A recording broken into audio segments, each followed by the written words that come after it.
The laughter of kids filled the air as Uncle Danny blew the horn for the beginning of the annual Easter egg hunt. Shrieks of younger cousins, nephews, and nieces danced in my eardrums as they frolicked about, searching the grass and bushes of my uncle's property for those colorful little eggs.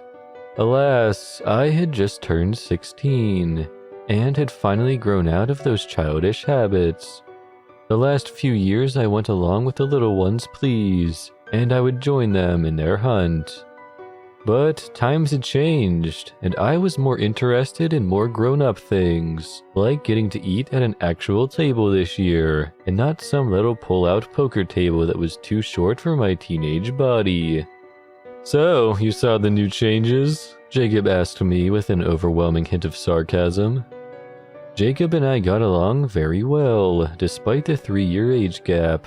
We played a lot of games together online, so when my family made the yearly spring trip up to his house, I was excited to get to talk with him face to face. We were sitting in the living room chatting about one of our favorite games, pawing through the buckets of treats that the Easter Bunny had left for us.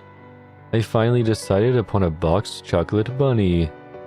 Whilst explaining my disdain for a recent game patch, I popped open the cardboard top and turned the box sideways, letting the brown replica slide out into my hand.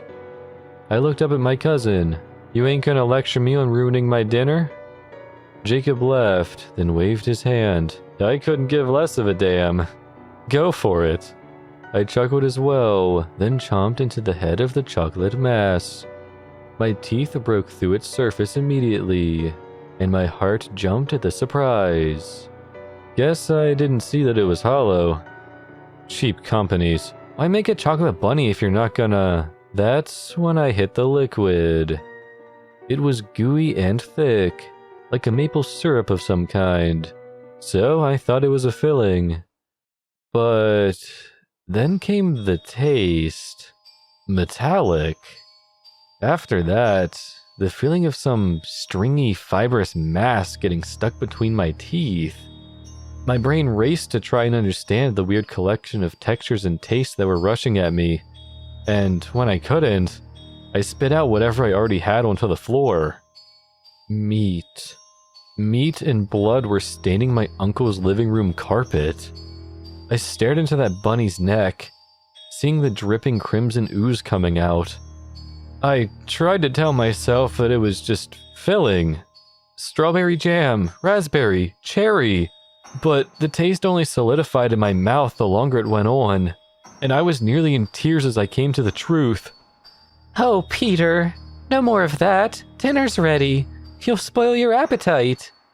I whipped my head around to see my Aunt Lindsay staring over me, her arms posed on her hips in the manner adults do when they're upset about something. I pointed to the bunny, trying to explain how horrific the situation was, but I could only sputter as she grabbed my arm and gestured for Jacob to follow. "Oh, come along, you two.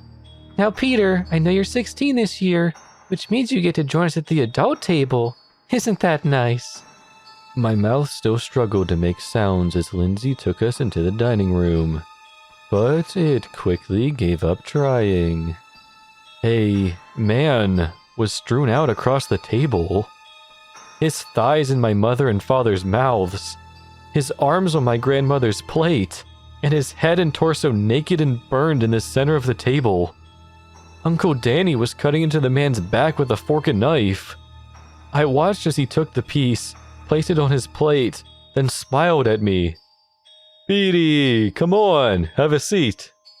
I couldn't move, so Lindsay did that part for me. She seated me down across from my father, and Jacob sat to my left as Danny cut him a piece too. When the meat landed on my plate, I was paralyzed in disgust and horror. It took every ounce of me not to puke there and then at the table. My eyes darted up and down the table, seeing every monster there with their hands clasped together as Danny gave grace. "This is my body, which will be given up for you."